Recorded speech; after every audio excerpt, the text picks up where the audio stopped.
क्योंकि जिस प्रकार मोदी जी के नेतृत्व में डबल इंजन होना चाहिए, क्योंकि संस्कृत सभी भाषाओं की जननी है, तो हमारी भारतीय संस्कृति को पूरा समर्थित करते हुए बजट होना चाहिए। गरीब ब्राह्मणों के बच्चे हैं जो यहाँ शिक्षा प्राप्त करने के लिए, लेकिन ऐसी कोई सुविधा सरकार की ओर से यहाँ प्राप्त नहीं है जिससे यहाँ गरीब बच्चों को शिक्षा भी उपलब्ध कराई जाए। क्योंकि हर संत जो है वो प्रोफेशनल नहीं होता है, हर संत जो है वो पैसा पैदा करने के लिए नहीं बैठा हुआ है।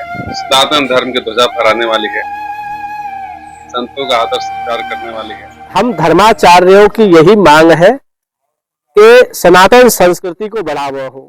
राष्ट्रपति द्रौपदी मुर्मू के अभिभाषण से शुरू हुआ बजट सत्र। नई संसद में पहली बार राष्ट्रपति दोनों सदनों के सदस्यों को करेंगी संबोधित।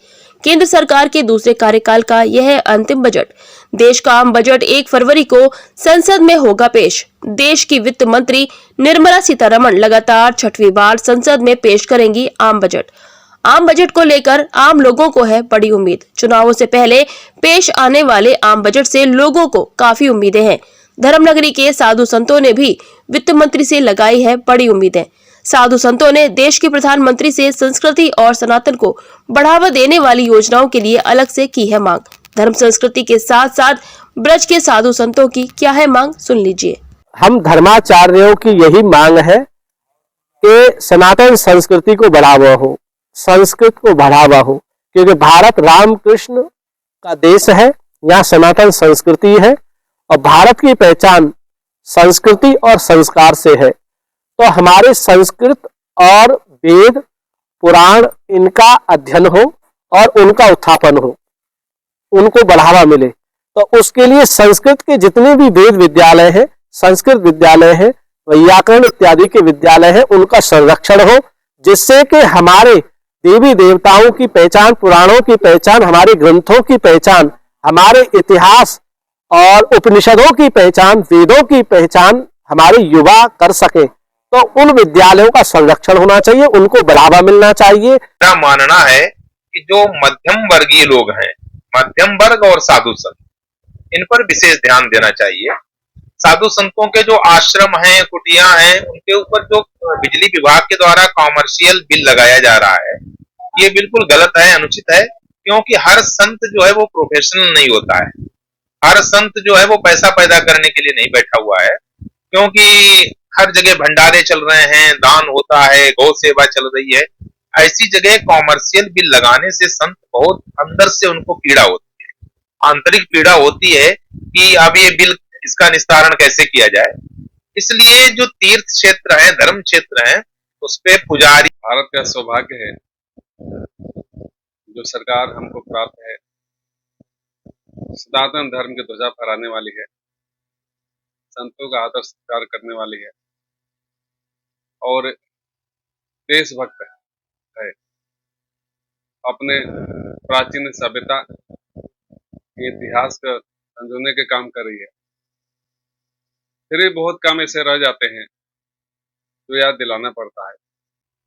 लेकिन संतों का एक बात का खेल जरूर है, जो संतों का आश्रम है, मठ मंदिर है, उसका बिजली का कमर्शियल बिल सब जगह लग रहा है।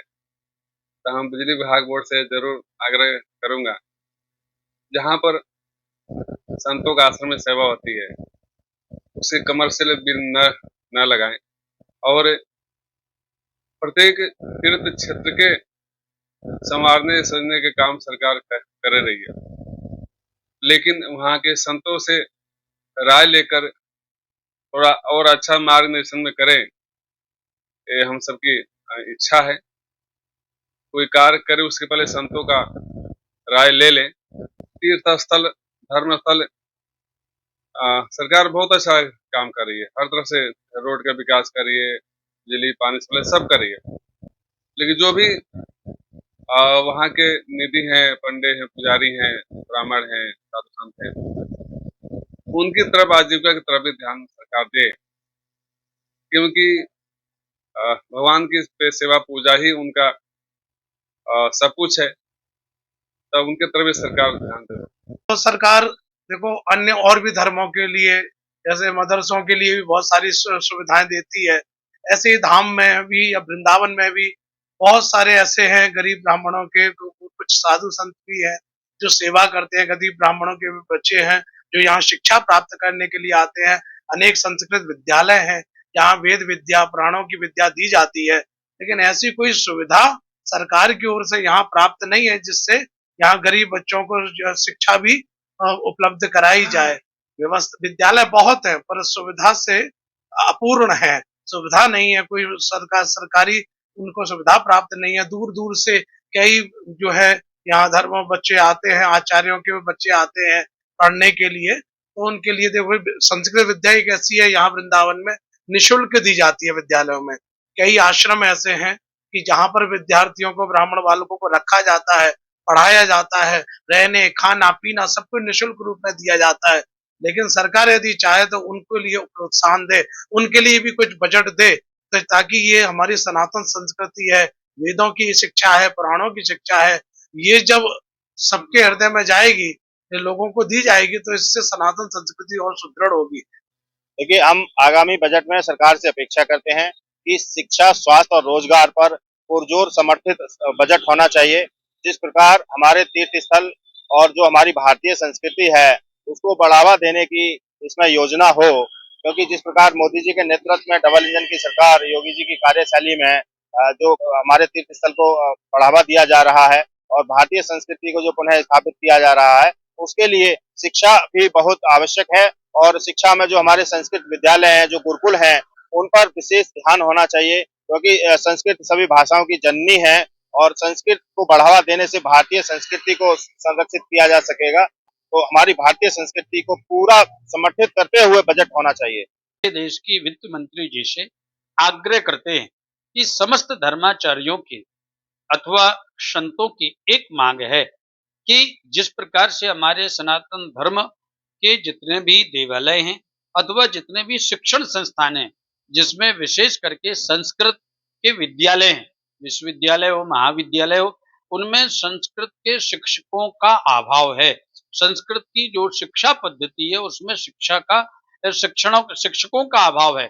इसके लिए आपसे करबद्ध प्रार्थना है कि आप सनातन धर्म की शिक्षा पद्धति को आगे बढ़ाने के लिए उसके लिए एक निश्चित बजट घोषित किया जाए एवं हमारे सनातन धर्म के जितने भी प्रतीक चिन्ह हैं तथा उनके जितने भी तीर्थ स्थल हैं, उन तीर्थ स्थलों को और आगे बढ़ाने के लिए, उनके सौंदर्यकरण के लिए तथा उनके प्रचार प्रसार हेतु एक निश्चित बजट होना चाहिए। हम सभी धर्माचार्यों की एक ही मांग है। जैसे यमुना शुद्धिकरण के लिए इतने दिनों से मांग चली आ रही है, परंतु अभी तक यमुना शुद्धिकरण के लिए सभी ब्रजवासी आकांक्षा ही लगा रहे हैं।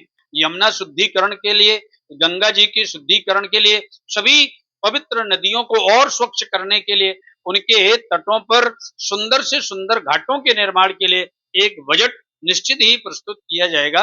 पहली बात तो देश के हित में आना चाहिए और जो कि पक्षपात बजट नहीं हो, क्योंकि हिंदुत्व की सरकार है, डबल इंजन की सरकार है और इसमें संस्कृति की जो हमारे ब्रिज में या ब्रिज के बाहर जो भी पुराना स्थल हैं देवी देवताओं के, उनका पुनः जीर्णोद्धार होना चाहिए।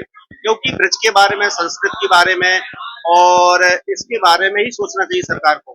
यदि सरकार इस पर ध्यान नहीं देती है तो हिंदुत्व की रक्षा कैसे हो पाएगी। और दूसरी बात यह है कि हॉस्पिटल की बहुत अच्छी व्यवस्था होना चाहिए। हमारे ब्रिज में कोई भी हॉस्पिटल नहीं है, सबसे बड़ी विडंबना है। ब्रिज के हॉस्पिटल की बहुत आवश्यकता है और ब्रिज के तीर्थों का, ब्रिज का विकास की बहुत आवश्यकता है।